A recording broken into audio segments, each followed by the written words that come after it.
de leur vie sociale, intime, parce que j'avais été dans leurs hôtels particuliers, j'avais été amoureux de certains de leurs enfants, et ainsi de suite. Enfin, il y avait une sorte de proximité très forte qui me rendait particulièrement dangereux et qui a immédiatement produit, en fait, ce qui était annoncé dans Crépuscule. Ce qui est assez drôle, c'est une éviction de leurs médias, de leur espace, et après, ensuite, des campagnes de persécution un peu stupides, avec notamment l'affaire Griveaux, dont vous vous souvenez peut-être, où on essayait de me faire payer pour mon client le fait que... Vous venez d'être acquitté d'ailleurs. Voilà. La vie privée d'un ancien ministre se mue en quasi-affaire d'État. C'est donc un coup de tonnerre qui rebat les cartes dans la campagne pour la mairie de Paris. Le candidat La République En Marche, Benjamin Griveaux, se retire. La cause, une vidéo et des messages à caractère sexuel qui circulent sur un site internet depuis hier et qui ont largement été repris sur les réseaux sociaux.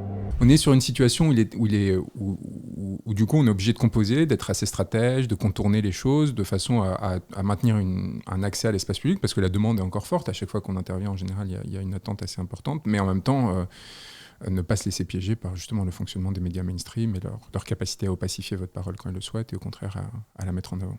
Est-ce qu'il existe des vidéos et est-ce qu'elles vont sortir? Piotr Pawlenski, est-ce qu'il s'agit de Benjamin Griveaux? s'il en a la possibilité, vous répondra. Mais pour l'instant, on lui a